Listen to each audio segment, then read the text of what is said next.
Hello and welcome all to this deck profile of Chess Rune. This archetype is an entirely new addition to Celestial Dragonblade, but it got off to a rocky start with very few people playing it, due to the extremely high cost of King and the poor searchability of the pieces. However, Cygames in their infinite wisdom decided they would buff King from 16 to 13, meaning that its cost reduction now occurs and reduces it to 5 as opposed to 8. But even with these new buffs, can it perform in the meta? Let's find out. Well, let's look at the deck, shall we? The deck broadly falls into 3 categories of card. Either the King on pawn generators, festive cards, and generic draw cards. Pawns are the heart of this deck, and as such, generators are key. We have Milady, Mystic Queen, which upon a follower being played generates a magical strategy, and when a spell is played will generate a magic pawn. And on evolve, it will put a pawn into your hand and change its cost to 0. Thus meaning you can play that pawn, generate a strategy, which you can play to generate a pawn from strategy, and then get a pawn from Milady. Next we have strategy, which generates a pawn when played, and draws a card. And when 8 pawns have been destroyed, it summons 2 pawns and draws 2 cards. It is important to note that pawns gain an additional attack when 8 pawns have already been destroyed, making this a powerful board removal tool. Then we have Rook, a ward follower that generates 2 magical pawns upon fanfare, and when evolved restores 3 defense to your leader and recovers 1 play point. This is critical for your sustain, given that you have very few sources of healing.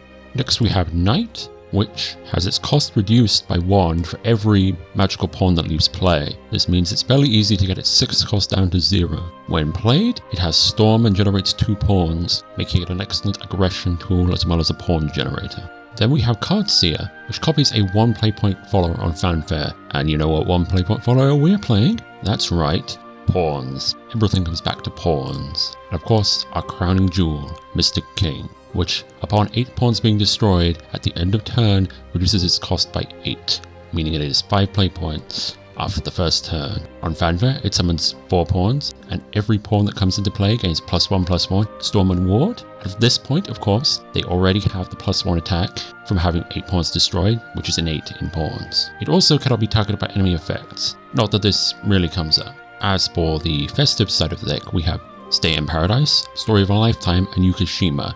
Stay in Paradise fetches Story of a Lifetime and Yukishima. Story of a Lifetime will draw you 2 cards and then 4 cards upon 15 cards being withdrawn from the deck. And Yukishima is a finishing card and situational removal. The choice to use Stay in Paradise might appear odd at first, but think about it this way.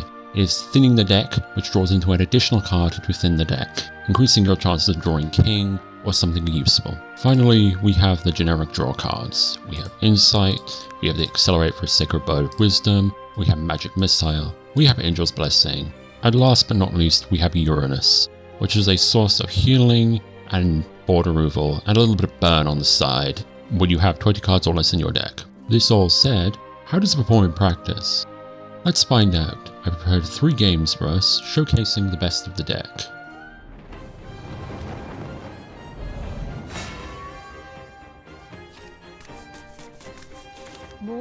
Our first game is against Portalcraft. They are playing Puppet Portal, and we are going second. This is not a good position to be in, especially versus Puppet Portal, but we will make do. We do not wish to keep Cardseer or Yukishima in this situation, so we will toss them both and keep the King.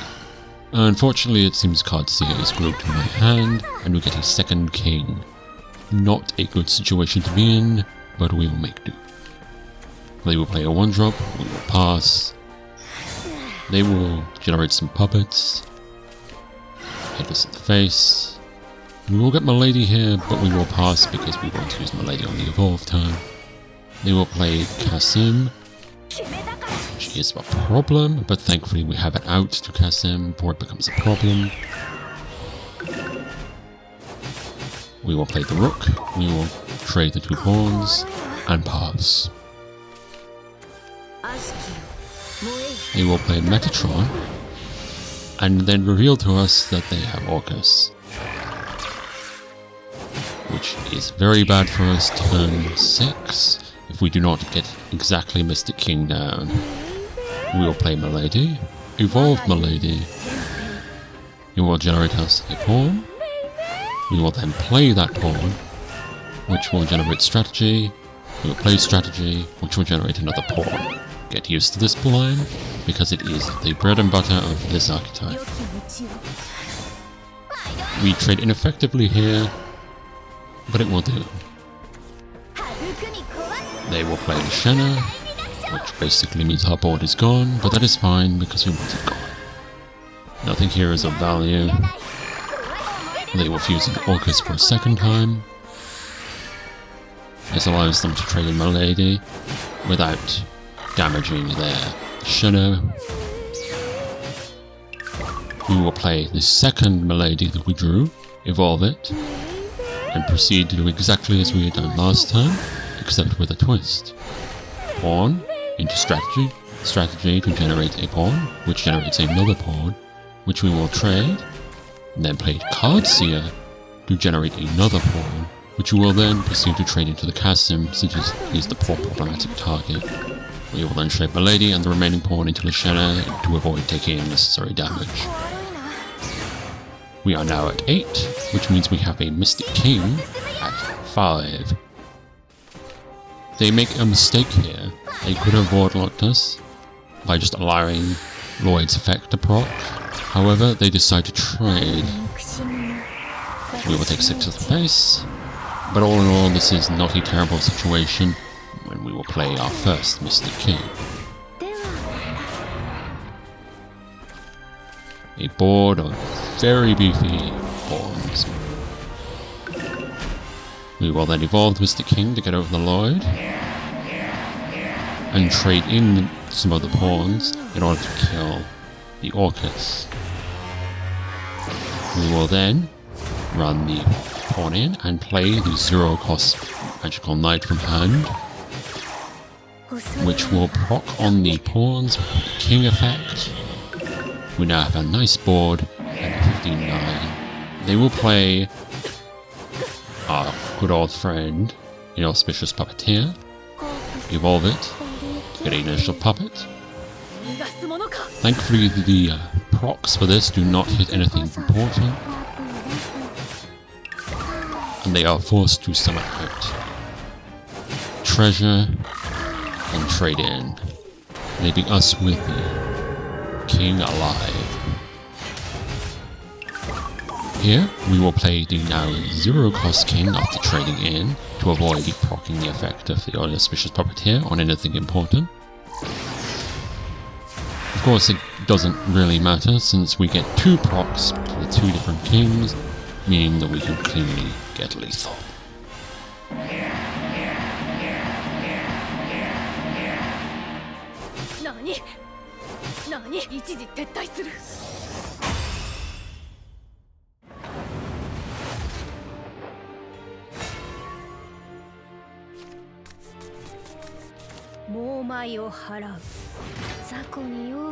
For our second game, we will be going against Forestcraft, Aggro Forestcraft to be particular. We are going first, and we draw a particularly good hand here. Rook, strategy, and king is excellent, so we'll be keeping all of it. It gets even better here when we draw into another strategy. They will play kitten. We will play strategy to generate a pawn and remove the kitten. We drew knight, which now gets cost reduction every time we kill a pawn. They play squirrel to generate 2 fairies. We play rook to generate 2 pawns to remove the squirrel. Our knight is now nice and low. They will play aqua fairy into fairy, into kitten to proc its effect to draw and protect itself. They will trade into the rook, but they cannot remove it. We will play strategy, trade, play the newly reduced knight, to generate 2 pawns to trade into the ready followers. Then the knight and the rook will go face.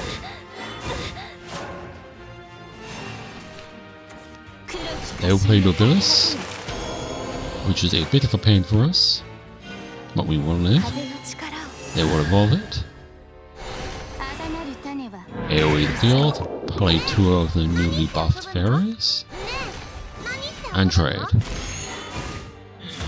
Thankfully we drew Milady, so we will play Milady, and do the standard line. Evolve, generate pawn, play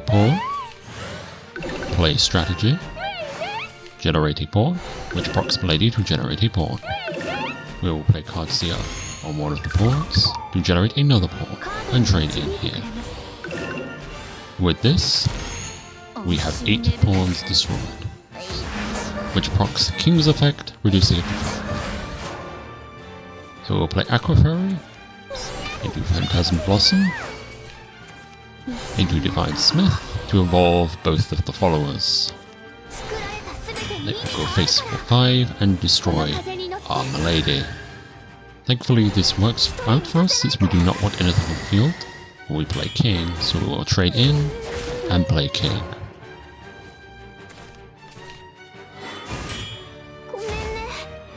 We get a lovely board of Storm pawns, which we go face with. Evolve the King to remove the follower.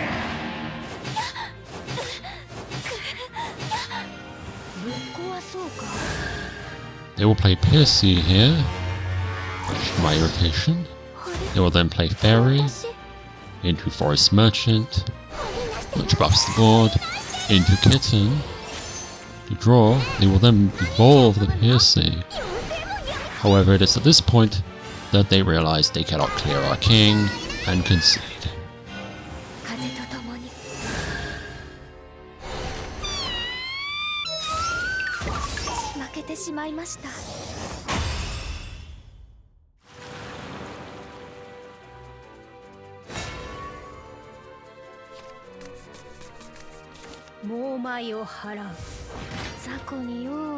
Our final game will be against Havencraft. Crystallise Haven to be precise. We're going first. We will draw into an acceptable hand. Rook, Missile and King. We could have tossed the Missile, but there's no guarantee we'll get anything better, so we'll keep it. We will draw Uranus here, which does nothing for us. They are unlikely to play a follower we can banish. They will play Shrine, draw a card. We will get Magical Strategy off the top. Draw and a pawn, excellent. They will crystallize Pegasus Knight here. We will play Rook to generate 2 pawns and then go face up the pawn we have on board. They will play another Shrine, draw a card, but it banishes itself. They'll crystallize the Thunder God and reveal that they have Skullfane. That is very worrying for us. We will go Magic Missile here, and then Story of a Lifetime on one of my lady. We do not wish to summon anything here in case they attempt to board lock us. Unlikely, but we don't want to risk it. They will play the 3rd and final Shrine to draw, then evolve the Pegasus Knight to generate a Pegasus, which will automatically evolve. They will play Emerald Maiden, remove our Rook and 1 pawn, Skullfane, and pass.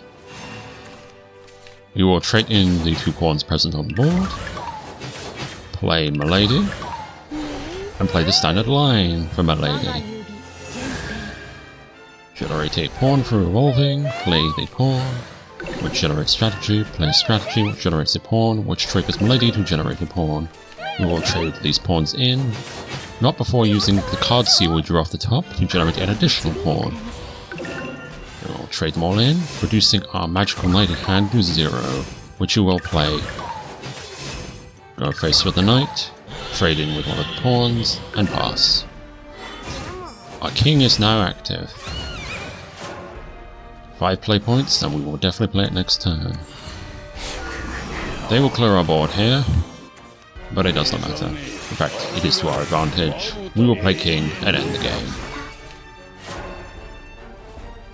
I bought up lovely storm pawns. If you don't respect the king, he will run you over.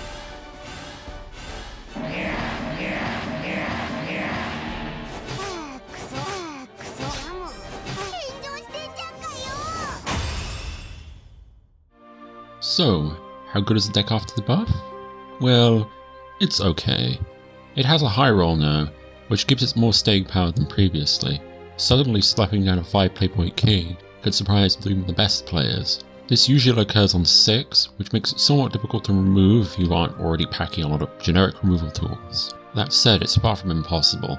Most better decks can clear it if they try, and you have to catch them off guard. Couple that with the issue of either not drawing enough pawn generators or not drawing the king himself, and you have a recipe for a mediocre deck.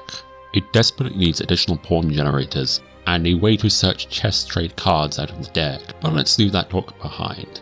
What are the pros and cons of this deck? Well, for pros, it's surprisingly good at stalling out. Throwing down a king on 5, even if they can clear it, is effective. You can then just stall until you get Yukushima online, or get another king. This is doable. Of course, it's very good at clearing board. Those pawns really do love to run into enemy followers, so you can always rely on them to get the job done. As for the cons, well, there is the aforementioned problem of it being surprisingly hard to get the king or pawn generators out of the deck. Without a searcher, this relies on just random chance, which isn't reliable as a game plan. That and it can easily become board locked. Pawns are not good, and if your opponent realizes you cannot get rid of them, they can lock you and get their plan off. As for my final thoughts on the matter, Chess Rune suffers from side game's usual tendency to release an incomplete archetype. I guess we'll just have to hope for the mini expansion. We are missing a bishop after all. As for right now, I would give it a try if you want something different. It isn't competitive, but it is good fun.